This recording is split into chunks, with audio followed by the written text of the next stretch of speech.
In the frozen heart of Siberia, beneath layers of permafrost that have guarded their secrets for over 2 millennia, lie the tattooed dead.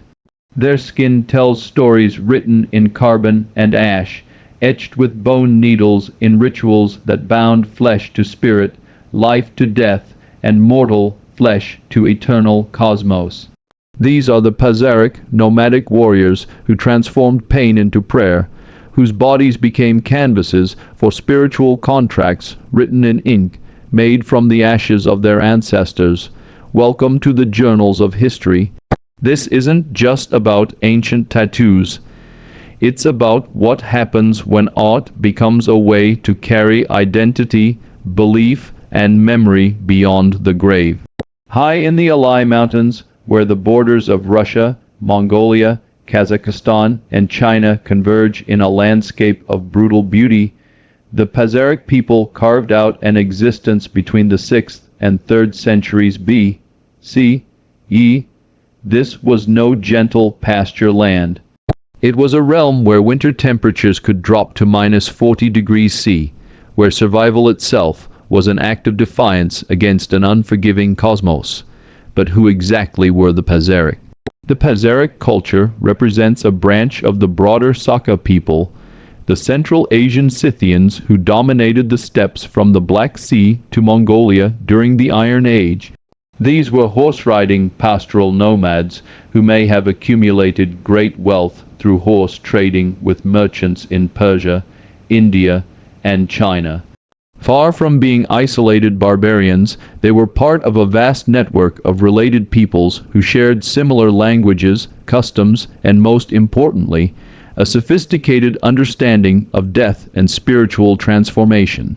The Pazyryk were distinguished from their Western Scythian cousins not by fundamental cultural differences, but by their unique adaptation to the extreme conditions of the Altai Mountains.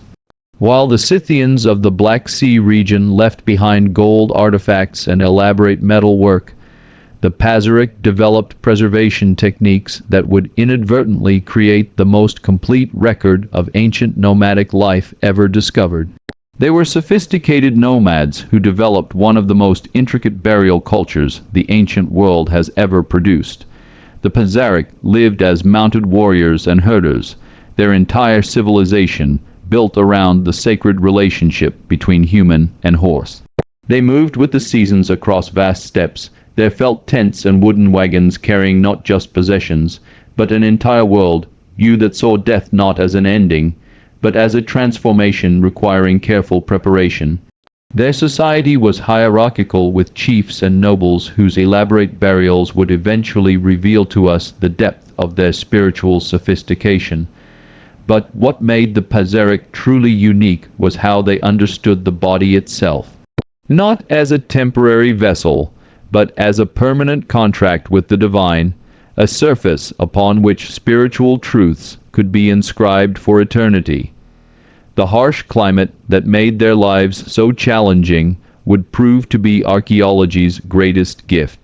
The permafrost that formed over their burial mounds preserved not just bones and artifacts, but soft tissue, textiles, and most remarkably, the intricate tattoos that covered their skin. What began as a survival strategy, burying their dead deep enough to reach the permanently frozen earth, became an unintentional time capsule that would preserve their most intimate spiritual practices for modern eyes. The story of how we came to know the Pazyryk begins with Soviet archaeologist Sergei Rudenko, whose expeditions to the Altai Mountains in the 1940s would fundamentally change our understanding of ancient nomadic cultures. Rudenko's most striking discovery in 1947 was the body of a tattooed Pazyryk chief in Burial Mound 2, a thick-set, powerfully built man, 176 cm tall, who had died when he was between 55 and 60. This was no ordinary archaeological find. When Runko's team broke through the layers of ice and stone that had sealed the Kuren, the traditional burial mound of the steppes, they found themselves face to face with a man whose skin told stories in ink that had survived longer than most empires. But the chief was not alone in death. Around him lay the bodies of horses, their bridles still gleaming with gold ornaments, their saddles decorated with felt appliques depicting mythical creatures. This was a funeral procession frozen in time. A snapshot of a burial ritual so elaborate it spoke to beliefs about death that were far more complex than simple ancestor worship. The preservation was so complete that archaeologists could see not just the tattoos themselves, but the technique used to create them. No instruments specifically designed for tattooing were found, but the Pazyryks had extremely fine needles with which they did miniature embroidery, and these were probably used for tattooing. These same delicate tools that created intricate textile work were also used to pierce skin and embed spiritual symbols into flesh. The discoveries continued throughout the 20th century, each current revealing new aspects of Pazyryk burial culture.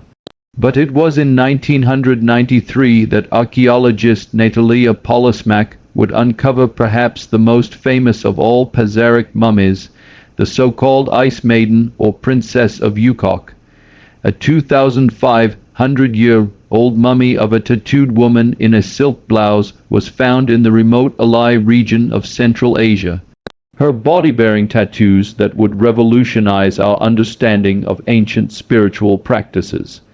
What made these discoveries so extraordinary was not just their preservation, but what they revealed about the sophisticated embalming techniques the Pazyryk had developed. This was not simple burial. It was a complex process of preparing the body for eternal existence. To understand Pazyryk tattoos, we must first abandon our modern conception of body art as personal expression or aesthetic choice.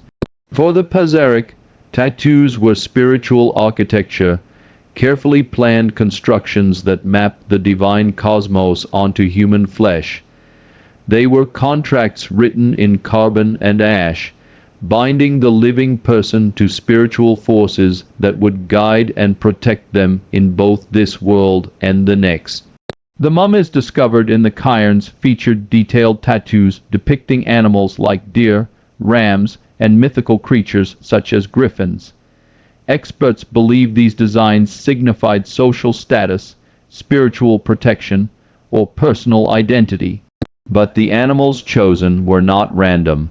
They represented a sophisticated understanding of spiritual ecology where each creature embodied specific powers and protections. The chief discovered by Rudenko bore an interlocking series of designs that covered his arms, back, and legs. Many of the designs on the chief's body represented great beasts, including a donkey, a mountain ram, 2 deer with long antlers, an unidentified carnivore on the right arm. Each animal was rendered not in realistic detail, but in the stylized forms that characterized Sian and Pazyryk art. Flowing, dynamic representations that seemed to capture not just the appearance of these creatures, but their essential spiritual power. The deer, in particular, held special significance. With their elaborate antlers branching like trees, they represented the connection between earth and sky, the mortal and the divine. The antlers themselves were often depicted as flowering branches or mystical trees, suggesting that these animals were seen as bridges between worlds. Exactly the kind of spiritual guide one would want permanently inscribed on their body for the journey through death. But perhaps the most intriguing aspect of Pazyryk tattoos was how they were created. Her tattoos were created using soot or charcoal applied with primitive needles. Evidence from other excavations indicates that the tattoos would have most probably been applied using bone needles and pigments derived from ash and animal fat. This was not simply a matter of available materials. It was a conscious choice that connected the living body to the realm of the dead. Ash, the product of fire's transformation of matter, carried deep spiritual significance. In many shamanic traditions, ash represents the boundary between destruction and creation, the residue of transformation that contains the essence of what was consumed by flame. To ink one's skin with ash was to carry the transformed essence of the dead within the living body.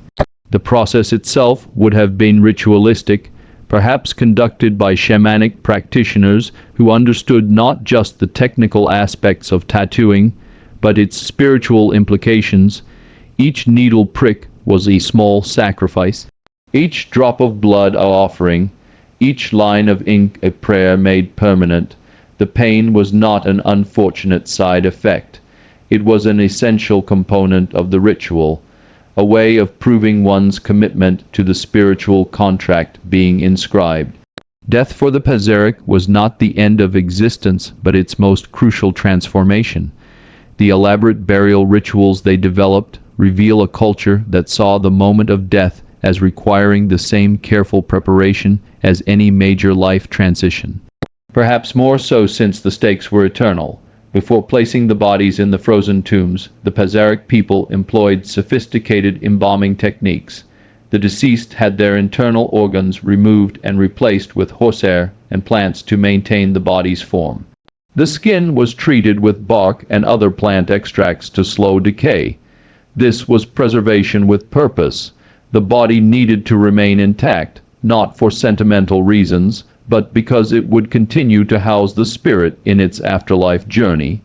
The embalming process itself reveals sophisticated understanding of both practical preservation and spiritual symbolism.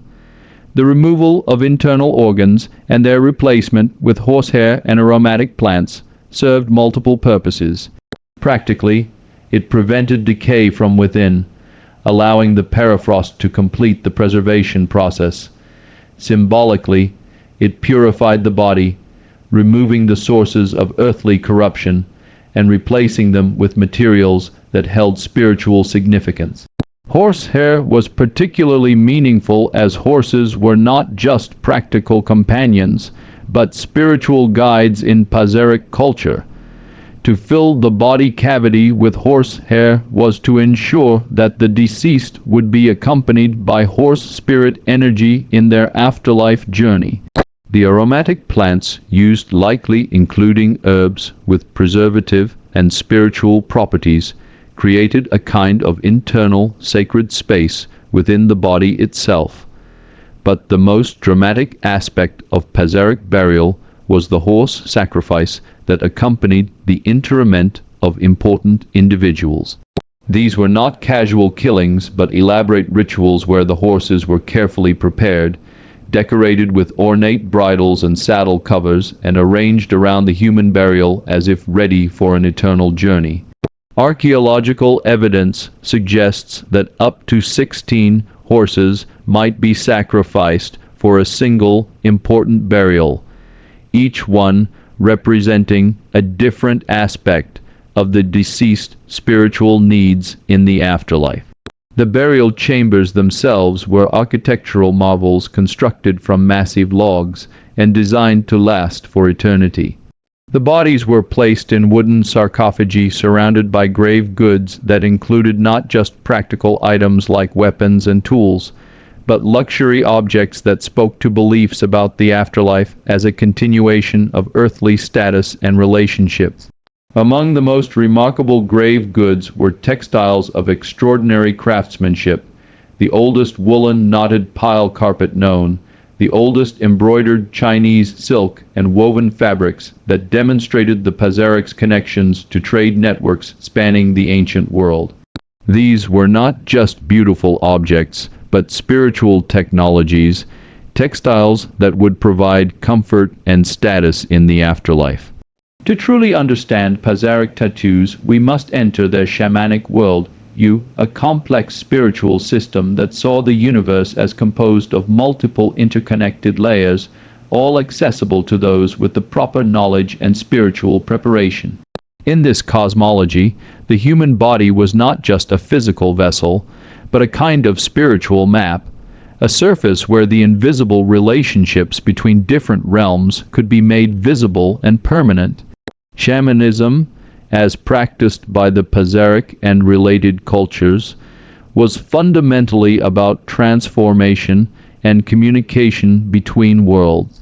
Shamans were individuals who could travel spiritually between the upper world of sky spirits, the middle world of everyday existence, and the lower world of ancestors and earth spirits. But they were not the only ones who needed to navigate these spiritual territories. Death required everyone to make this journey, and tattoos served as a kind of spiritual passport, identifying the bearer to the spirits they would encounter. The animals depicted in Pazyryk tattoos were not random choices, but specific spiritual allies, each with its own powers and territories within the shamanic cosmos. The deer, with their branching antlers, represented the world tree, the cosmic axis that connected all levels of existence. The griffins and other hybrid creatures depicted on some tattoos were shamanic helpers, beings that could travel between worlds because they partook of multiple natures, part bird, part beast, part divine spirit. But the tattoos were more than just spiritual identification. They were active spiritual technology. In shamanic understanding, what is done to the body affects the spirit, and what is inscribed on the body becomes part of the person's spiritual essence. The pain of tattooing was itself a shamanic technique, a way of entering altered states of consciousness where communication with spirits became possible. Music, the Pazyryk understanding of sacred marking, extended far beyond human skin. Their burial mounds themselves were massive symbols carved into the earth, artificial mountains that served as permanent markers of sacred space and spiritual transformation. These cairns were not simply graves, but sacred architecture designed to communicate with both spirits and future generations about the cosmic significance of the individuals buried within. The construction of a cairn was itself a community ritual, requiring the coordinated effort of many people to move the massive stones and construct the elaborate log chambers that would house the dead. The mounds were built in specific locations, often on elevated ground that provided commanding views of the surrounding landscape, positioning the dead as eternal guardians of their territory. But the cairns were also part of larger sacred landscapes that included petroglyphs, images carved directly into living rock that depicted the same animal spirits found in Pazyryk tattoos. These rock carvings created a kind of permanent outdoor temple where the same spiritual symbols that individuals carried on their skin were inscribed on the earth itself. The relationship between tattooed skin, burial mounds, and rock carvings reveals the Pazyryk conception of spiritual marking as something that operated at multiple scales. The individual human body was one canvas for spiritual inscription, but so was the human community, and so was the earth itself. The same symbols that protected an individual in death also protected the tribe's territory and connected the entire landscape to the spiritual powers that governed existence. This multi-layered approach to sacred marking suggests that the Pazyryk saw spiritual reality as something that needed to be actively maintained through constant inscription and reinscription. It was not enough to simply believe in spiritual powers. Those powers needed to be made visible and permanent through symbols carved into skin, earth, and stone. The tattoo needles that marked human flesh were part of the same spiritual technology that created the stone tools used to carve petroglyphs and the wooden implements used to construct burial mounds. Music, as we reflect on the extraordinary spiritual technology of the Pazyryk people, we encounter questions that transcend archaeology and touch on the deepest mysteries of human nature itself. Why across cultures and centuries have humans repeatedly turned to permanent marking of the body as a way of expressing and ensuring spiritual truths? What is it about pain, permanence, and the flesh itself that serves as such a powerful medium for sacred communication? The Pazyryk tattoos reveal something profound about the human relationship with mortality and meaning. In a world where everything else is temporary, where empires fall, languages are forgotten, and even the mightiest works of architecture crumble into dust, the human body represents a unique opportunity for permanence. To mark the body is to create something that will last as long as the individual exists and potentially beyond, as the Pazyryk mummies so dramatically demonstrate. But the choice to use ash and carbon as tattoo pigments reveals an even deeper truth. The Pazyryk were not simply seeking permanence, they were seeking to carry transformation itself within their bodies. Ash is the product of complete change, the residue of destruction that creates new possibilities. To ink one's skin with ash was to become a living symbol of transformation, a walking reminder that destruction and creation are not opposites but parts of a single cosmic process. In our modern world, where digital communication allows us to share thoughts instantly across vast distances, there is something deeply moving about these ancient people who chose to write their most important truths not in books or on monuments, but in their own flesh. They understood something that we are perhaps only beginning to rediscover, that the body itself is a form of technology, an interface between spirit and matter that can be deliberately modified to enhance its spiritual capabilities. Their frozen mummies, discovered more than 2 millennia after their deaths, continue to speak to us about the power of permanence and the possibility of transcendence through suffering. In a world where most of what we consider important will be forgotten within decades, the Pazyryk created something that has outlasted empires, a form of human art that transforms pain into prayer, flesh into sacred text, and mortality into a doorway to the eternal. Perhaps this is the deepest lesson the Pazyryk offer us, that transcendence is not about escaping the body, but about transforming it, not about avoiding pain, but about giving its sacred meaning, not about defeating death, but about preparing for it with such care and intention that it becomes not an ending, but a transformation. In their tattooed skin, preserved beneath Siberian ice, we see reflected our own deepest hopes for permanence, meaning, and the possibility that what we inscribe with sufficient love and pain might truly last forever.